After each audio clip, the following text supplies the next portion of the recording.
ladies and gentlemen, fellow asset capitalists, we have a treat in store for you.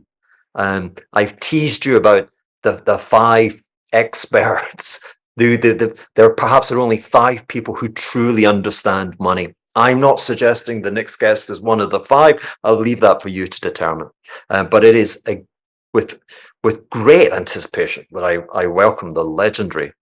Imagine being called a legend. The legendary Dr. Lacy Hunt, someone who is not afraid to call himself an economist, a long tenured economist from the Federal Reserve. He was at he was striding the boards of the Dallas Federal Reserve in the year that I was born.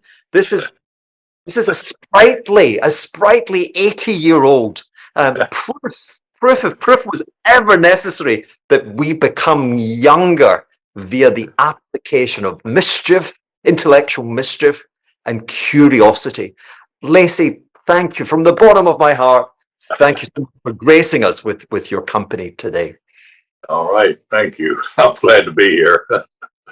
How do you feel with this term, economist? And we were chatting a bit earlier, and on top of that, you also lay claim to fame for being an econometric model builder. And these are things which fill me with dread. I see you more as a storyteller. I find your narratives are compelling, and I hope between us today we're going to complete the narrative of these very slow revolutions in money. I wish to discuss the malaise of a depression. I wish to I've heard you discuss in the past the travails of, let's call it, the 1830s. Let's move forward to the 1870s. Let's move forward to the 1930s. And boom, let's land in the present day. And let's join dots and create a narrative. But before we get there, let's talk about money. And I understand that you like an acronym. You like the ODL. And because this is Fed speak, it's the other deposit liability. But for you, this is money. So lay it down on me. Lay it down on the folks. What is this money? Well, it's other deposit liabilities. It's actually the most moneyness component of M2. It's a superior alternative to M2. It constitutes about 80% of M2. It's really the main water carrier of M2. The difference between M2 and ODL is that M2 includes currency and money market mutual funds. Currency, all three of those things qualify in a certain sense as a medium of exchange, store of value, and unit of account. But currency is not a medium of exchange across all transactions. You can't do multi-billion-dollar transactions in currency, and the role of currency is diminishing because more and more institutions require credit cards. They don't want cash. They don't want to be carrying cash anymore in their stores or their operations. And of course, currency can also be used as a store of value, but it's a cumbersome store of value. It's bulky, and you have to find a place to make sure it's safe, what have you.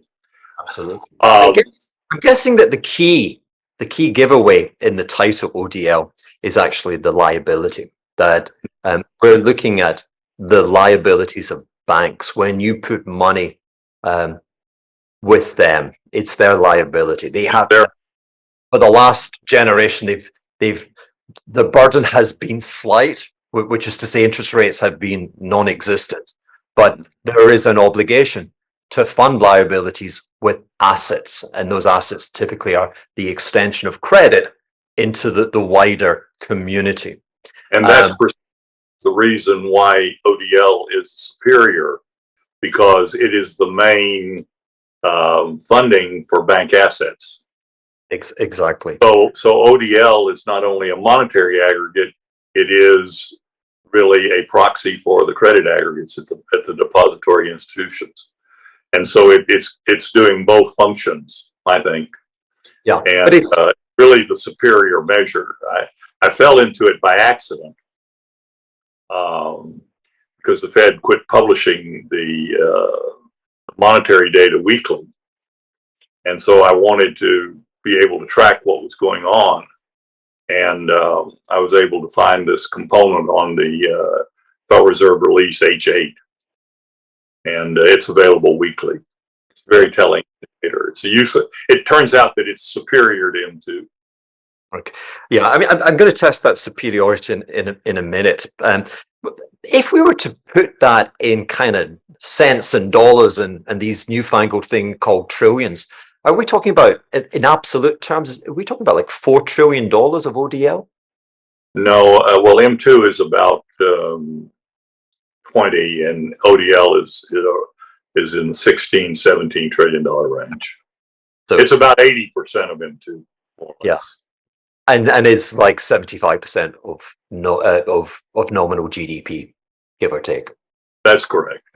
And we should really, again, for the folks sitting at home, keep in mind that when you look at a money aggregate, you don't just look at the money aggregate. You also have to look at its velocity, and you have to understand the properties of its velocity. And the properties of ODL velocity, in my opinion, are identifiable. Perhaps not easily, but they are identifiable.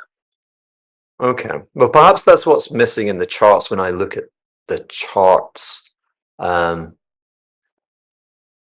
want to, okay, so two things. Again, for the folks at home, I wanted to suggest that the ODL, if you will, is like a heap of coal, and we are instructed to move this locomotive forward, and we are given a responsibility to create speed. You know, we want this locomotive called the US economy to move forward, this train of prosperity. And the ODL, if you will, is these large heaps of coal that we're putting in the furnace. Okay. And when you talk about velocity, I want to make an abstraction.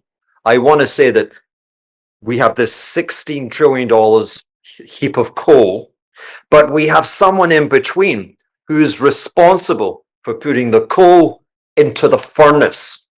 And the endeavors of that industrious man or lady could be construed as velocity, i.e., their willingness, their desire to put the coal in. The pace with which they're putting the coal in will actually have a very strong bearing and determine the credit creation, which is to say that you can lead a horse to water, you can have $16 trillion of ODL, but if there's no willingness to put the damn stuff in the furnace, that train ain't gonna leave the station.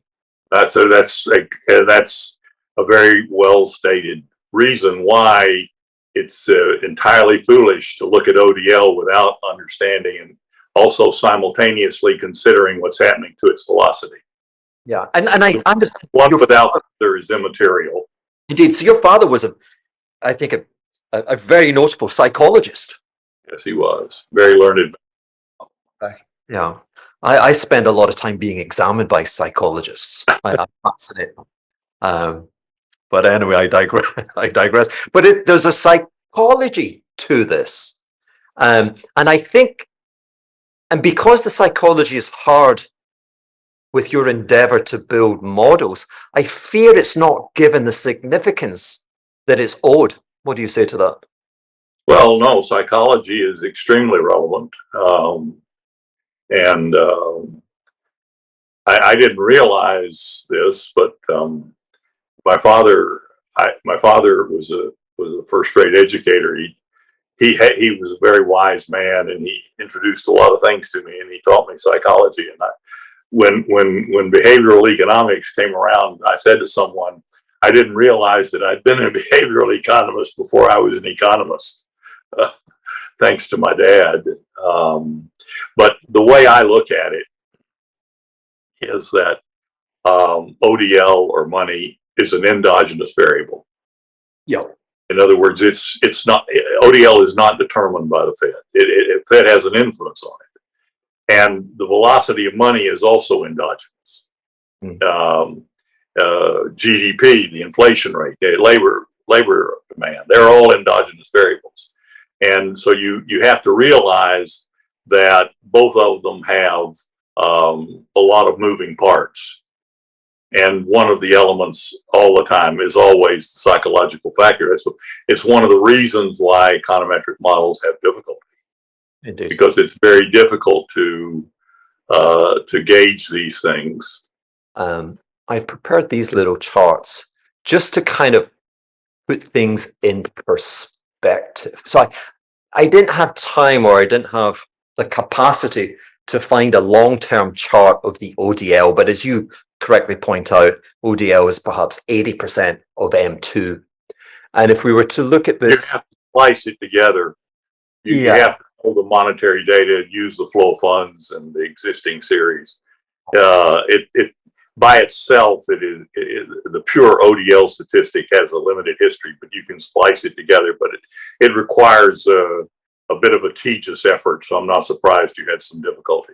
Yeah, and I like to cut corners anyway. So if we were to look at this top panel, and the red line is inflation, and we're beginning in 1945, and we're bang up to date.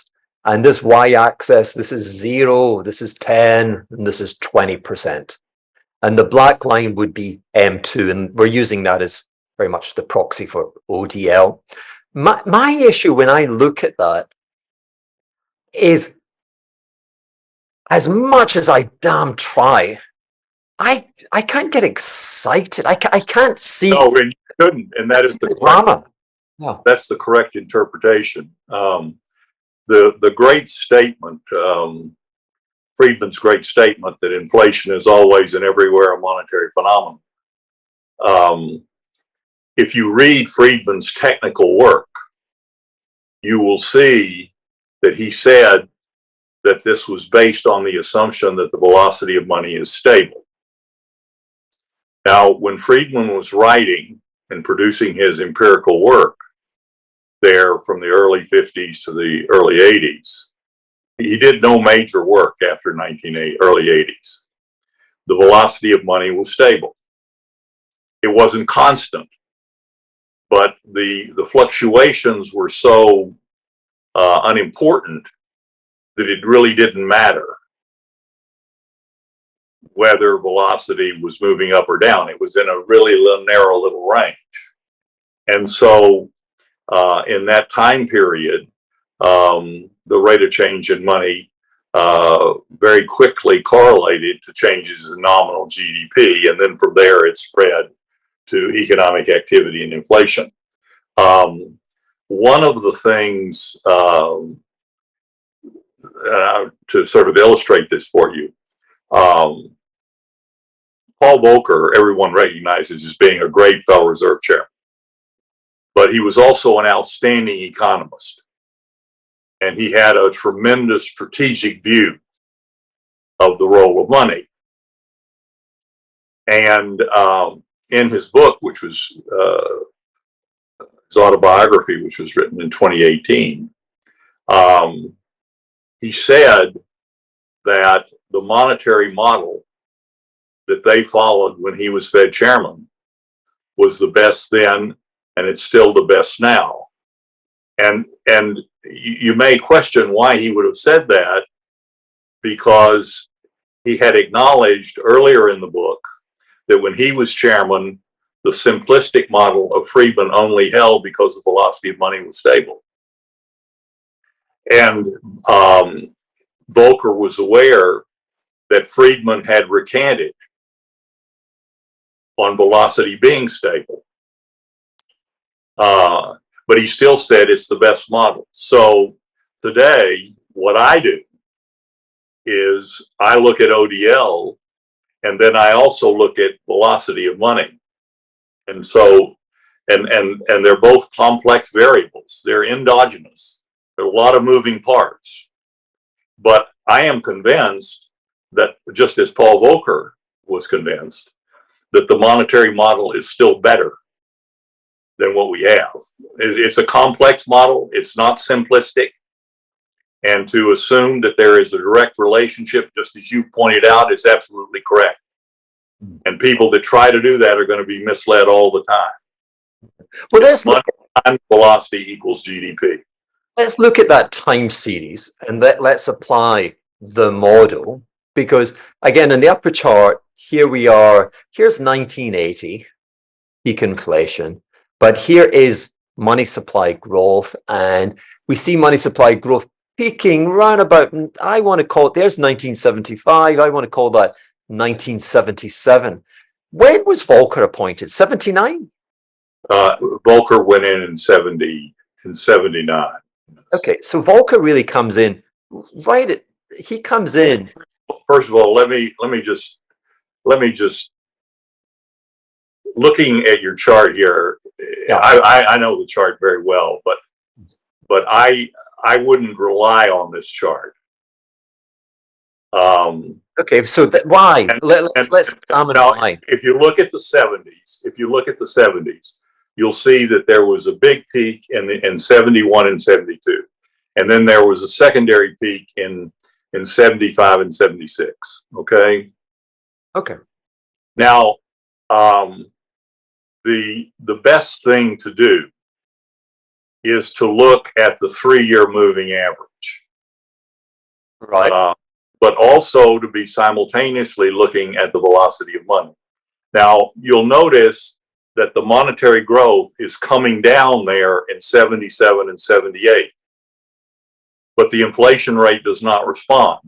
Yeah, so that's this period here. Yeah, it doesn't respond very quickly, and as a matter of fact, you can already see the problem. I mean, we took a very significant recession in 74 and 75, but the inflation rate declined very, very mildly. Yep. And even though that was the deepest recession of the post-war period, it was deeper than the Great Financial Crisis recession. Yep. It still left us with 4 or 5%. It looks like 4 or 5% CPI. This year. Yeah. Correct. Now, and the reason I think is that those two liquidity mountains of the early 70s and the mid 70s were really not reversed on a business cycle basis until the early 1980s. In other words, the influence of money is not just from its cyclical peak. You have to look at it in relationship to the long-term trends. Now, for example, in the Friedman wrote a very famous book there in 1969, early 70, called The Optimum Quantity of Money. And what he said, and keep in mind that he's assuming velocity is stable, but he said that to achieve a stable inflation rate, you should keep money aligned with the economy's production function. The production function is technology entering with land, labor, and capital. It's captured in the real per capita GDP. And so then in the 70s, the economy had a capacity to basically grow between, in terms of the underlying production function, of plus a 2% inflation rate of between 4 and 6%. And so anything above 4% in Friedman's optimum quantity of money is inflationary, right? And to be non-inflationary, you need the 3-year growth rate in that 4 to 6% range. Now, this would be nominal GDP targeting with an upper band. This did not happen. Volcker did not manage to achieve that until the early 1980s. And the current situation is very, very similar, because you see we have this massive liquidity mountain that was created in 2020 and 2021. And for the Fed to be able to restore price stability, what they need to do is they need to reverse out that liquidity mountain. And but today, the velocity of money is no longer stable. At that point in time, the velocity of money was around 1 3/4. It's around 115 to 120. We've had a little bit of an upturn this year. My own calculations are given, we're now experiencing the first decline, annual decline in M2 in modern times in 2022. Yeah. And ODL, which is my preferred measures, I think by the end of the year versus December of last year, it will be down about 3%. If the Fed stays on target with what they're planning to do, what they've stated they're going to do in terms of balance sheet roll-off, and given the dot plot forecast for the federal funds rate, by the end of March, ODL will be negative 8%. Nominal dollars. Yeah. And so here's the critical point. And if you want pablum, then don't listen to this. But by the end of March, the 3-year rate of growth in ODL, adjusted for the decline in velocity that we've experienced over the last several years, will once again put money in the non-inflationary zone, which today is not 4 to 6, because the economy is no longer growing at 3% per annum or 3 to 4% per annum. The economy's growth rate really is in a 1 to 2% range. But by the end of March, if the Fed adheres to the course, money will once again be in the non-inflationary zone. Now, that doesn't mean, Hugh, this doesn't mean that the inflation rate is going to return to 2% in March, because the inflation will lag. Yeah, we saw that in the 70s, that chart in the 70s, like you said. That's correct. It will, but by late next year, if the Fed adheres to the course, and I'm saying this conditionally because I don't know what the Fed is going to ultimately do, then we will be back toward the 2% range. Yeah, and possibly lower when we go into 2025 and 2026. Yeah. I think that's worth focusing on. Years since 1945, and this waterfall in M2 as a proxy for your ODL, and it is unprecedented in its rate of decline. It is substantial. It is, but it by itself, it's not sufficient to erase that liquidity mountain. Not yet, but it will be, in my view. It will be. If the Fed is true to its word. Indeed. Well, and the Fed is. May I just make one quick point? Please. See, the Fed is rolling off almost $100 billion of their portfolio every month. So between now and the end of March, they will roll off another $500 billion. They are saying, based on their dot plot forecast, that they're going to raise the Fed funds rate 50 basis points in December, right? And then they're going to go another 25 in February. Well, as it turns out, a 25 basis point increase in the federal funds rate causes a reduction in total reserves of about 100 billion. So a 75 basis point further increase in Fed funds rate will result in another $300 billion reduction in reserves, along with another $500 billion from the roll-off. So total reserves, which are a component that determine ODL. Before in 2019, it was 1.7 trillion. 1.7 trillion. It went to a peak of 4.3 trillion just before the Fed began tapering. Right now it's 3 trillion, and by my calculation on the Fed's plan, they will be at about 2.1 trillion in March. So these trillions and these reserves, let me again, I'm getting confused. If I'm getting confused, maybe some of the people watching are getting confused. It's not easy. It's not No. easy. Like we said, nominal GDP, let's call it 22 trillion. Let's just call it 22. ODL, let's call it 16. The reserves that you were talking about, that's the confusion, because it sounds as though you're talking about another form of bank reserves, not the bank reserves created by quantitative easing. Am I No, correct? they are. That's how they were created, by quantitative. That's how they were created. You see, when the Fed buys government securities, they issue a liability against themselves. Yeah. And those liabilities of the Fed are an asset of the depository institutions. Yeah. So think about this. Think about this. We were 1.7 trillion when the pandemic hit, and they took it up to 4.1 trillion. And so in 2020 and 2021, ODL and M2 on average for those 2 years grew by 20% per annum versus a historic average of 7%, and way outside any range of non-inflationary growth. Exactly. But forgive me, but I thought I'd read, I guess people just pluck numbers from anywhere. I obviously I have the utmost respect for your deductions, but I thought the bank reserves, this function of the Fed's QE policy with the COVID, had gone from $3 to $9 trillion. My numbers are very much on a different scale. My numbers are coming right off the Fed's release H41.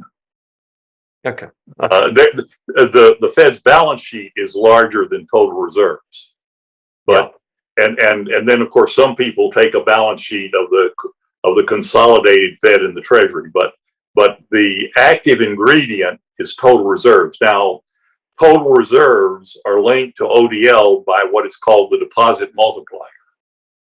Now, the deposit multiplier is also an endogenous variable. It's very, very complex, but it takes into consideration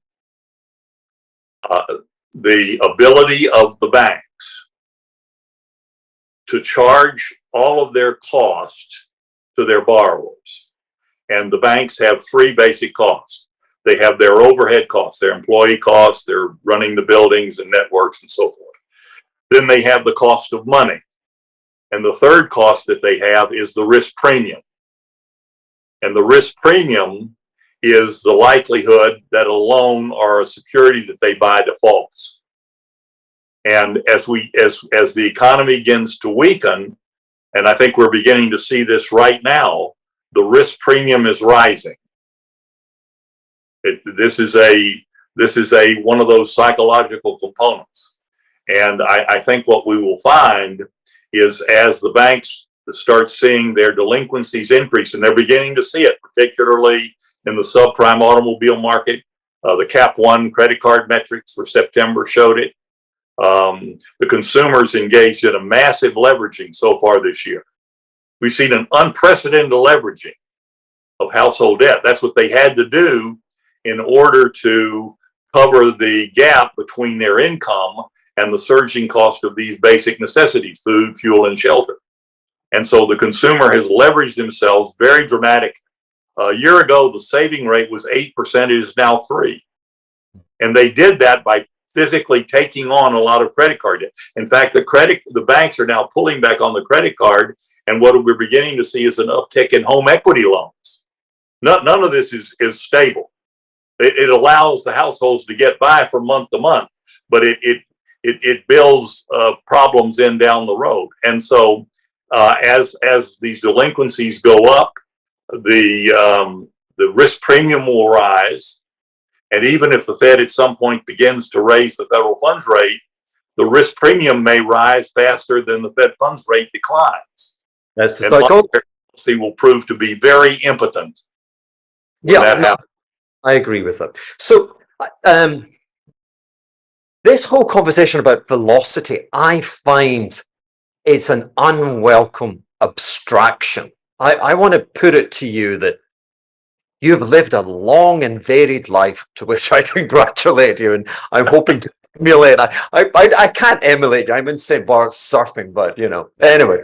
I'm certainly curious, but I want to say that over the course of your life, the provision of credit and how it reaches the economy has changed dramatically. And I get frustrated that public servants kind of go, not my job. So let me explain. I want to say to you that there are three forms of money, and that it would seem that all of the Federal Reserve's endeavors are focused on the first. The first would be the ODL. It would be, which is the purview of the Federal Reserve as the sovereign domestic regulator of the banking system. Yeah. And then we have the Treasury on top, which provides insurance protection on those precious banking deposits. Okay. And I want to say up until the mid 1960s, that was the universe of money, or the way that money was created, or credit. What you said is you just made the case for why you have to look at velocity. ODL captures the role of the banking system. Velocity picks up everything else. Yeah. Okay. Well, let's come at it. It's money times velocity. So if you think the concept of money is changing, and it has changed, there's no doubt about it. That's why you need to focus on velocity as well. The two of them it captures the banking and the non-banking system, the shadow banking system. Yeah. But why not free the shadow banking, the offshore banking entity, free it from the shackles of having to discuss it through the prism of velocity? Why not just out it? So if you will, the second form of money is the non-sovereign creation of US dollars offshore. Well, okay. All right. I see what I've tried to do is I've tried to piece it together on a micro basis, just as you're suggesting. And I'm going to tell you something, it cannot be done. There's simply not sufficient data. But you don't have to do that, because velocity captures it all. If you're making explicit recognition of the equivalent role of velocity, and that the two are partners, you're going to be okay. Let me just tell you something. The equation of exchange, which says money times velocity equals GDP, was developed by Yale economist Irving Fisher in a book called The Purchasing Power of Money. In the 1930s. 1909. 1909, figure. 1909. Okay. A long time ago. Okay. So Fisher, when he originated the concept, he originally called velocity a dictum. In other words, he thought that it was an unimportant variable. However, Fisher did not see the Great Depression coming, and he wrote a mea culpa called "The Debt Deflation Causes of the Debt Causes of Great Deflations," and it was in the first issue of Econometrica. And he changed his tune there, and he said, in highly indebted economies, the velocity of money falls. Now, Friedman called Fisher America's greatest economist, and he followed Fisher's early work when velocity was a dictum. But Fisher had changed his mind and said that velocity is endogenous. Basically, he didn't use the term endogenous. I use the term endogenous. But that is the correct way to look at it. Economics does not stand still. It's like all sciences. We have technological change. You put a lot of smart people on these issues, and our knowledge will increase. For example, when Adam Smith wrote The Wealth of Nations, he said that price was determined by labor content, that there was no role of utility or demand. The demand curve was not developed until 1870 under William Stanley Jevons, and it wasn't until 1900 when Marshall combined demand and supply to determine price. Economics is a science, it's evolving, and so what we have to do is, as we acquire more knowledge and our capabilities increase, we become more complex. And so the objective here is to try to capture the total picture. For sure. That's what I try. You're describing a system based on dead men. Could I just ask, when was the last relevant, earth-shaking, profound textbook on monetary orthodoxy? When was the last one published? The one that you go, yeah, that brings us up to date. Because we've just talked about the 19th century. Well, look, I'm not in academia, but I read them all, and they're not up to date. As a matter of fact, they're 100 years up to date. But that is their problem, not mine. Well, it's our shared problem in terms of the critical problem for me is that I understand velocity is not constant, and that it is endogenous, and it is going to be moving, and I have to be able to analyze it in an equal way in which I analyze what's happening to money or ODL. Yeah, no, I respect that. I respect. Now, do you accept that the amount of non-sovereign dollar creation from offshore territories is actually many multiples greater than the dollars being regulated by the Federal Reserve? Absolutely. But keep in mind here that the current system, whether we like it or not, is a dollar-based system. The dollar is still the reserve currency of the world. Yeah, but it's made up of sovereign dollars and non-sovereign dollars. Let me just finish. So basically, there's been a continuing saga of projections that the dollar would lose its reserve currency status. But ultimately, reserve currency status depends upon the relative strength and capacity of the reserve currency country versus the others. So let's look at some of the parameters. If you look at real per capita GDP, in Europe, real per capita GDP measured in US $10 is 38% lower than in the US. In Japan, it's almost 20% lower. If you look at the indebtedness of Europe and Japan versus the United States, we're talking 100 basis points to 300 basis points more. If you look at demographics, so for the time being, the dollar remains the reserve currency. So in the current situation, when you have a restrictive monetary policy in the US, which we've had, it gets transmitted to the rest of the world because much of their debt is denominated in dollars. So when the dollar goes up and dollar short-term rates go up, this creates an extreme burden on your dollar-based borrowers in the rest of the world. And another problem is that it also raises the cost of a lot of basic necessities, food, fuel, and so forth. And so when we inflate and then we have to adopt a restrictive monetary policy, then this is transmitted to the rest of the world. And so the Fed's restraint is being transmitted to Europe and Japan.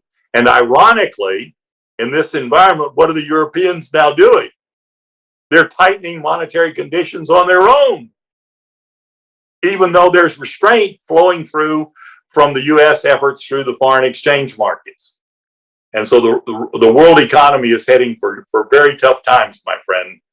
Well, that's my point, because if there's a provision of credit which is several multiples greater than the credit provision being regulated by the authorities, and I mean, to your point, the waterfall decline, if you will, in the small pond of credit, the ODL, okay, is looking kind of catastrophic. Historically, the rate of descent is looking fearsome in terms of the consequences for a sharp contraction in GDP. Okay, my point is let me correct something you said there. It's very steep at the present time. It's unprecedentedly steep, but the money mountain that was created in 2020 and 2021 has still not been reversed. It will be contained by the end of March, in my opinion. But that money mountain, I think there is a fallacy which I would associate with the banking reserves. Again, at the beginning. Well, hold it. there's no fallacy in terms of what this money mountain did to the inflation rate. I mean, well, there's a fallacy with regard to the dictum of velocity and money is everywhere and always a money. Inflation is everywhere and always a money. Well, but the thing about it is, I'm not operating on Friedman's assumption that velocity is stable. Right, but you are still pointing Friedman in that regard. Okay, but what I'm trying to say is that mountain of money, okay, created in this terrifying pandemic environment, I want to say to you that the word we're missing from the vocabulary is it's latent. It's only fearsome when the psychology changes and the credit officers wish to use it to expand their asset base. Well, here's the way I would look at it. So if let's say you're operating along and money growth is, say, going at 5%, you shoot it up to 10. If the velocity of money were to rise in that environment, then it would strengthen the income and expenditure side of the economy. Now, when the Federal Reserve was increasing money very rapidly in 2020 and 2021, what happened to the velocity of money? It declined. Wow. Not a great deal, but it declined. So when velocity declines, what that means is that more of the money being created went outside the income stream. It went into property. It went into financial assets. It may have even created the virtual currency bubble. Crypto. Okay, so now the Federal Reserve allows the economy to accommodate itself to a higher rate of growth in liquidity. Inflations do not work for people. The majority inflations are harmful. The majority of people do not benefit. We're in the worst cost of living crisis in 42 years. About 180 million Americans have suffered something like a 3 to 4% decline in their standard of living in the last year. And so the Federal Reserve is forced to reverse themselves. And so when they reverse themselves, it begins to put stresses. Economic activity begins to weaken, but liquidity is also drained from all of those poorer uses. And probably you might be able to say, and I'm not an expert in it, but the excess liquidity may have created this explosion in virtual currencies. And now, as it always does, monetary restraint exposes the weak or the ill-managed players. Yes. We're seeing that right now, this is not a new story. This is an old story. Which repeats itself over and over again. But I still maintain that the human condition is to anchor itself to things that it can understand. Okay. And therefore we anchor ourselves to liquidity mountains. Well, I'm going to have to disagree with you. I think that our educational system is failing us. And I see less and less awareness of these fundamental forces. I think that a lot of the information that is passed on is sound bites, ignorance of the complexity of the matter, but we're talking from the same sheet. Knowledge there that really doesn't exist. I'm saying that. I'm agreeing with you. What I'm suggesting to you is that it was rather than the quantum of the banking reserves created by the Federal Reserve in its response to the pandemic. I think it was more their ability or their willingness. I mean, Jay Powell went on daytime television. He took his tie off and he said the preposterous thing, I'm from the Fed and I'm here to help you. And I'm printing money. I mean, he said he was liar, liar, pants on fire. I'm printing money. He did say that. And actually, at conference, he said that he would not go outside the lender of last resort role, which he did. He became spender of last resort. He went outside the Federal Reserve Act in two important ways. He became, to a certain extent, a spender of last resort, and he also coordinated with fiscal policy. The Federal Reserve was designed to be independent. There are two major historical examples of monetary and fiscal policy coordination. One was in 1971 between the Burns Federal Reserve and Richard Nixon, and then the pandemic response. In both cases, when the inflation rate blew up, the fiscal policy partners were absent, and the total cleanup job was left to the Federal Reserve. And that is precisely why that's why Friedman advocated rules. It's why John Taylor of Stanford University advocated rules, because is when you allow these major accelerations followed by major decelerations, you essentially boom the booms and slump the slumps. In other words, it's quite possible that monetary policy combined with fiscal policy had a massive error in 2020 and 2021, and now they're in the throes of creating another policy error. As a result of having to try to clean up a problem which both of them created. But of course, the Federal Reserve has no partner to help them in the cleanup measure. But they're amplifiers. They amplify the situation. Well, the situation is what it is. Well, I think our ambition should be to be able to determine and influence the situation, or perhaps I agree. They both made it worse. They both made it worse, and it's going to. I think it will. I believe that the pandemic response will go down as a policy failure, just as was the 71-72 experience of policy failure. And I doubt that this whole episode of tightening will end in a happy way.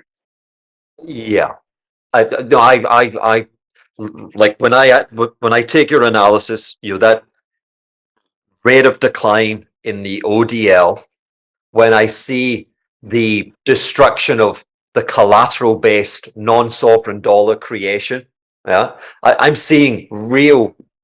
I'm seeing imaginary dollar destruction, and like you say, allied with the worst cost of living crisis, like for the 99% of the population, and the Fed sitting there going, yeah, well, like look at the UK, like we're gonna our GDP is going to contract by 1.4% next year. I'm like, no, it's not. It's going to contract a heck of a lot more, my friends. And so again, it's a frustration that our understanding is so narrowly focused. I'm conscious of your time. I've got two questions for you. Let's use your history. Let's take these last two then. Yeah, no, indeed.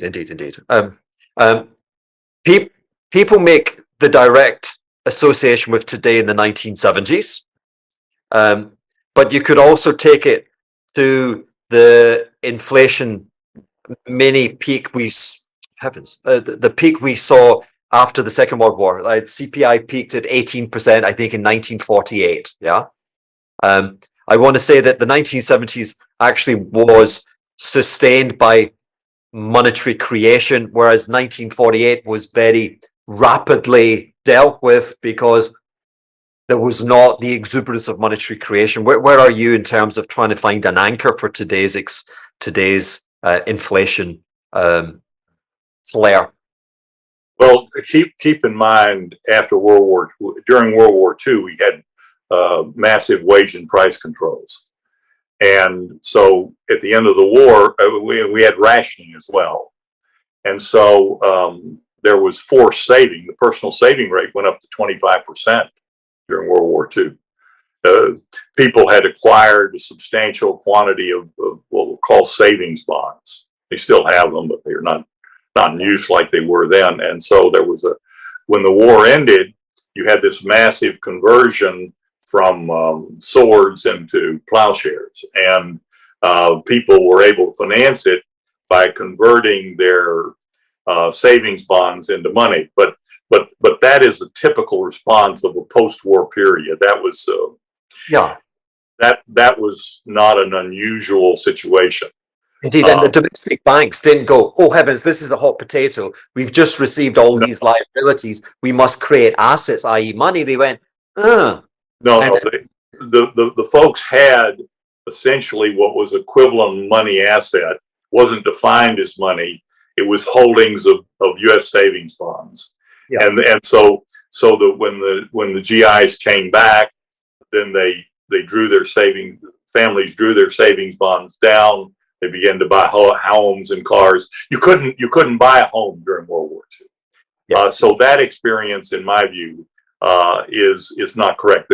The point of comparison for me with regard to the 1970s is that the modest declines in money growth in 73 and 74, and then again in 77, 8, 9, 80, were not sufficient to eradicate the money mountains of 71, 72, and 75, 76. And you didn't get the trend rate of growth in money in a non-inflationary zone until the early 80s. And so from understanding monetary policy, the key to whether we're going to move back to low inflation, it depends on whether the Fed erases this money mountain. And they're making a down payment. They're making a down payment. Achieving progress, but it's yet to achieve full fruition. If they can hang on through the end of March, I think they will basically succeeded, but not without cost to the economy, not without significant costs.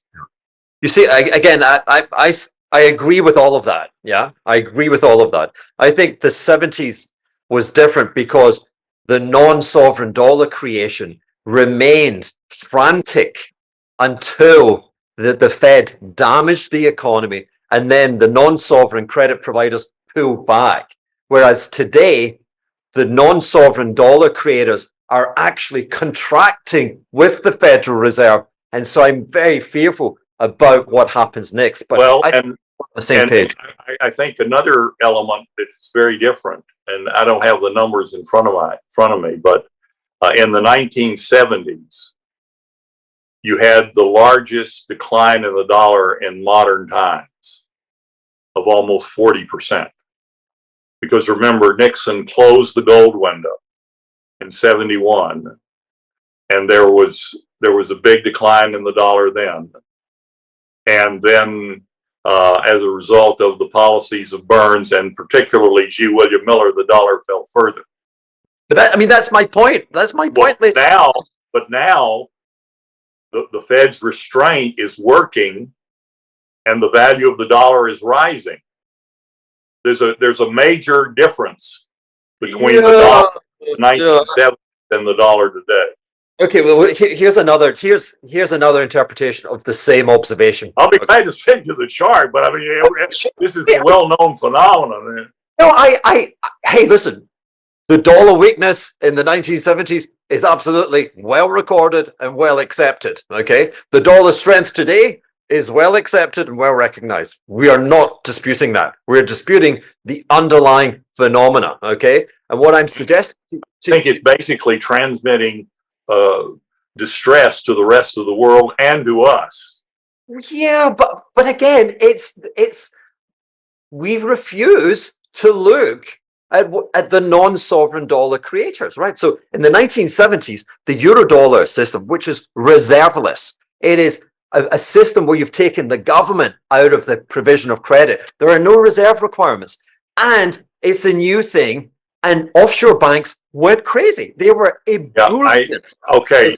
Everything you say is true, Hugh. Everything is true, you say. However, the velocity of money picks up these influences as it pertains to the U.S. economy. And by the way, if you look at what's happening to velocity in Europe and velocity in Japan and in China, money in the United States is turning over about $1.15-20. So every new dollar creates $1.15 of GDP. In Europe, money doesn't even turn over one time per year. Yeah. Maybe only 88 cents or something. And in Japan and in China, money is turning over less than 50 cents a year. Indeed. But to the point of the dollar weakness in the 70s and the dollar strength today, these two bookends, I'm saying to you, okay, what if my thesis is correct, that in the 70s, the ebullient banking community that resides outside the regulation of the Federal Reserve, that exists outside the sovereignty of the United States, created huge numbers of newly printed dollar bills, non-sovereign dollar bills, and the more supply, guess what? The dollar declined. And what I'm saying to you today is that same community post the GFC, the near bankruptcy of the financial system, especially the financial system offshore, means that they're not creating those dollars, and therefore you don't have that supply. And guess what? The dollar's appreciating. You see how you can take that conversation and evolve it away from the velocity factor? I don't think you have to do that. In fact, I'm convinced you don't have to. You and I are going to just have to disagree on that. No, hey, listen, when you're a legend, you can do whatever you choose to do, especially a Texan legend. Well, I know that I am a legend, but I have been around for a long time. We typically end depressions with an innovation in the technology of credit provision, i.e., we find a means of expanding credit. And like you say, the US has gone from like 3% compound growth in the last 15 years. It's been more like 1 to 1.5. I would say right now, since the late 1990s, when we became so over indebted, we've only been growing at about 1.3 or 1.4. Okay. In real per capita. Yeah. I'll give you a little statistic. When the pandemic hit, if you look at the trend line and where we were in 2019, we were 10,000 below the trend line. We're now 13,000 below. Yeah, it's cumulatively growing now. Yeah. But do we require an innovation in money? I think what we need more technological innovation, and we need another element that's working against us here is that we've had such subpar growth in the standard of living that our demographics are deteriorating. They're worse in Europe, they're worse in Japan, worse in China, and I think demographics are destiny. They really are important. Another element too is that as a result of becoming more and more indebted, the government efforts to try to help overcome the indebtedness and keeping the system on an upward trajectory is that we see a increased indebtedness, which is a combination of monetary and fiscal policies. And the marginal revenue product of this debt is dropping, and it's going to drop further because these shifts increase the government share of economic activity and reduce the private share of economic activity. And the private sector has a high multiplier. The government sector, in my view, is negative. And so as you shift further and further into command and control, you diminish your possibility for growth. And it's hard to see in the statistics, Hugh. But one of the reasons that Europe and Japan and China are lagging so badly the United States is that they are more advanced cases of command and control. Yeah, no, indeed. But now I've heard, and I'm going to let you don't have to answer this question now, given your time. But the depression of the 1830s, I want to say, ended with the discovery of gold on the U.S. West Coast. It did. Yeah, which allowed us to expand the banking system. I've written about that. You have. I'm quoting you. The Wizard of Oz depression of the 1870s came to an end with the Scottish engineer who invented the leaching technology, which brought on the South African gold fields. Yeah, again, another innovation which led to an expansion in the provision of credit. Okay, there was another element too. Tell me. The great MIT economist Charles Kindleberger, who wrote a book called Manias, Panics, and Crashes, one of Yeah. Most fantastic books. Anyone should read it if they haven't. Kendallberger taught Ken Rogoff at Harvard, a really exceptional scholar. And he said, when you have an indebtedness crisis, and it leads to a contraction in economic activity, there's two ways you can go. You can go with heroic response. In other words, you combine monetary and fiscal policy, or you have some type of innovation you're talking about to try to get you out of it. And sometimes that works. Sometimes it actually creates more problems down the road. It may provide a transitory benefit. But the alternative way, which we did after 1873, is we use Kendallberger's term, we let it burn out. We were on the gold standard, we were wedded to balanced budgets. And so we went through a very, very difficult period. But the marketplace basically adjudicated the problems of the extreme indebtedness of the 60s and 70s. And so by the late 1800s,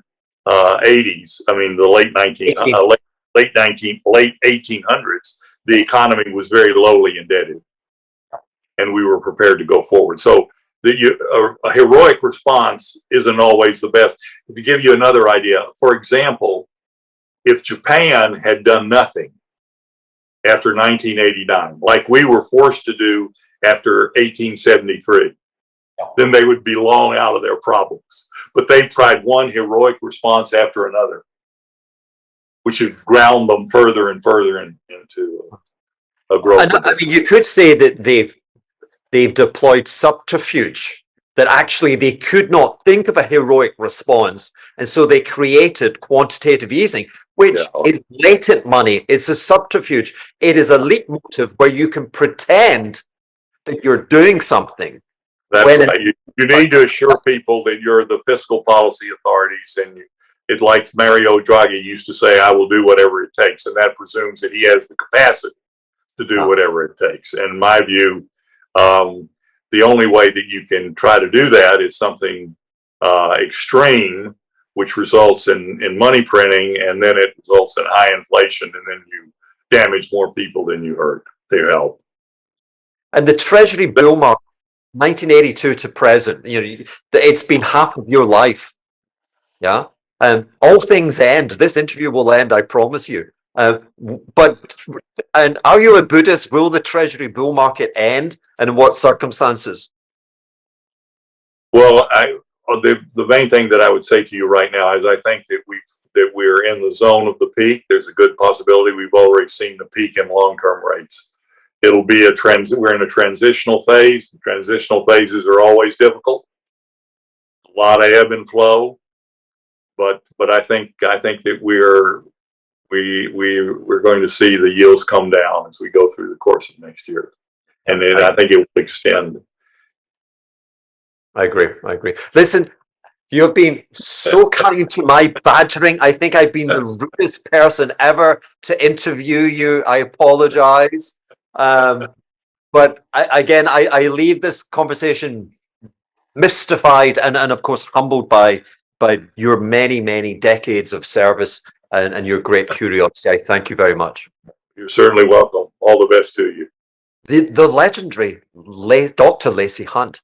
I think that's one of those interviews where my role is to listen, not to interject, which being the acid capitalist is nigh on impossible. I think you maybe can sense the frustration that Lacy almost has the Fed fog, that they recognize and they give lip service to this Eurodollar entity, this universe.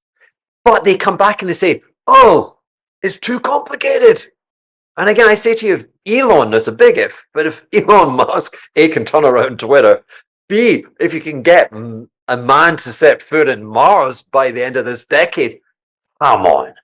How difficult is it to get the data, right?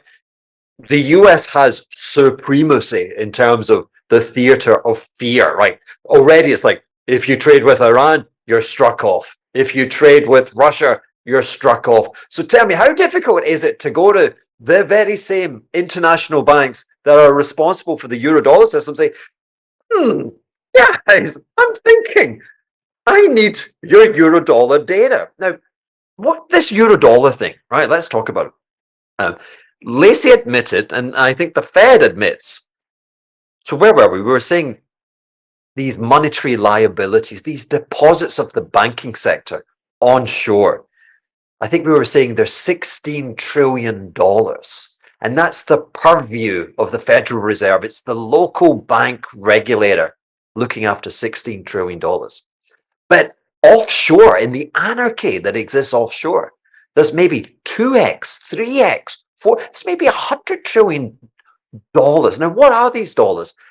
They're not fictitious. They're real. You can use them to buy things, but typically it's to buy risk assets. These euro dollars, these non-sovereign dollars, which are being created by HSBC, by Societe Generale, by ICBC, by the international combine of the banking sector, they're not for you. If you're an American household, this is not for you. But you become impoverished by them because this is the fuel which has ignited asset prices over the last while. Now, it's in abeyance. Lacy talked about how the rate of US GDP growth is now is a third. It is 1/3 of what it used to be. Okay, why is that? And again, why, looking at the 1970s, why did we have this persistency in inflation? And why am I convinced that inflation, I mean, there's a permanently higher level, but there's going to be a cliff drop in the rate of expansion in inflation? And the answer is in this non-sovereign creation of dollars, that in the late 60s going into the 70s, this was like a new thing. Like, you're a bank and you could create dollars without the feds up your ass, right? It was taking government out of the system. It was like, you don't need reserves. You don't have to back it with reserves. You just have to use your acumen and your counterparty understanding of risk. And then you run it over just 24 hours. What can go wrong in 24 hours? Big question. But anyway, in the 1970s, this non-sovereign Fed fog money, it was multiplying. They're like, this is amazing. This is incredible. This is so sexy. And the Fed sitting there looking at M2 going, the velocity seems to be changing. Shut up about velocity, right? Quantify the euro-dollar system. That's my point. Today, again, the Fed is looking at $16 trillion. Oh, we got to raise interest rates. At the same time as this euro-dollar system what's happening today, right? So this fabric, this is the matrix, a fabrication of dollars. Dollars are created in America where you put dollars on deposit and the bank then creates dollars by extending a loan. Offshore, you come to the bank in its window, it's like a bank teller. It's like, hello, what can I do for you today? And a year or so back, you go, hey, I'm from Japan and I've got zillions of yen-based treasury bills. I'm wondering, can I give that to you, put it on deposit? Will you give me back a loan in US dollars? And the bank goes, would love to, for 24 hours. And let's discuss it in 24 hours time, right? But as you've seen in the collapse in the yen, over the course of the last 2 years, kind of counterparty risk. People are going, Japan, and my Japan counterparty, and what have you done with the dollars that I gave you? You've taken like term and commercial risk in China. And I'm like, gee, I don't like this. And your currency's weakening. So you go, no. Hey. 24 hours later, I want the money back. So what's happening is you gave them dollars and now you're like, no. I want the dollars back. You're seeing the contraction in non-sovereign dollars at the same time as this sovereign regulator onshore jacking rates up, at the same time as that the political inflation coming out of the chaos and the anarchy of Ukraine and Russia and the supply disruption. Can I just say to you people, I think we forget we had a pandemic. We may as well had Martians that came down. The man from Mars, he didn't eat cars. He was eating bars with people inside. This was scary, right? And in the midst of all that, we had a profound, we're crazy people. We had a profound and crazy fiscal response to try, which created supply mayhem. The idea, I mean, it was pretty cool. You got to sit at home for 18 months. I mean, the Twitter folk are still sitting at home, it would seem. And now we're seeing the consequences. We fucked up the supply system. And now you've got dollar bill destruction overseas. You've got the Fed effectively heading to 20% interest rates.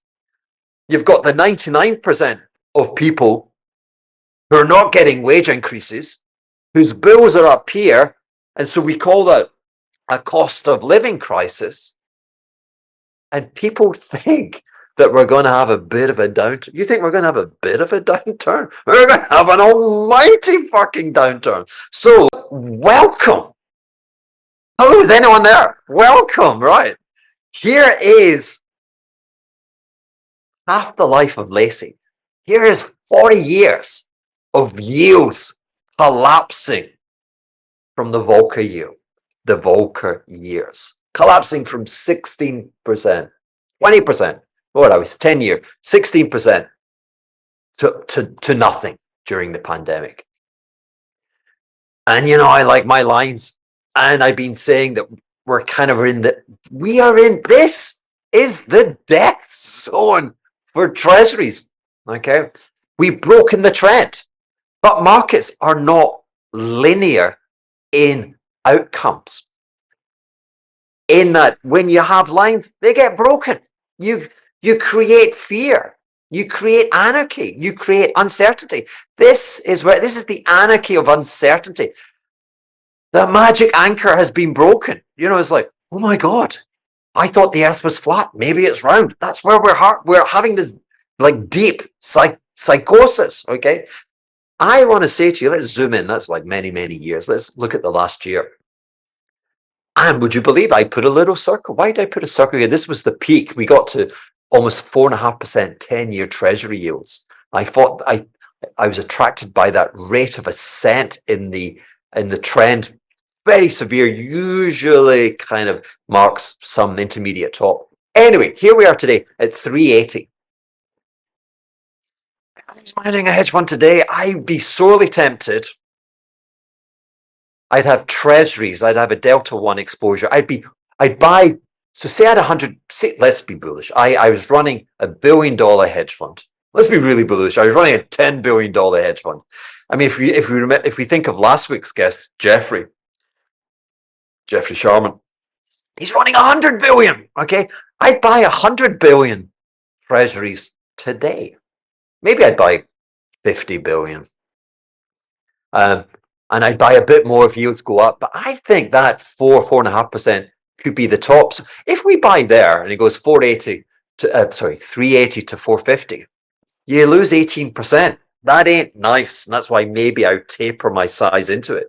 But if we come down to 2.5%, you make like 55%. I think we're going to come all the way back down with one handle, in which case you are a hero. And of course, that's just on a Delta One of like 1x your NAV. I mean, typically we'd have to look at volatility, but typically you might run 2x, 3x. So I'm going to go out there. I think I want to lick. Let me kill this screen to end this ramble. And it is a ramble, but I'm fed up listening. I want to lick the honey from the Treasury bond yield at 3.8. If I'm wrong, I'd get closed out above 450, but I think we're going to 150. Boom, mic drop. I'm out of here.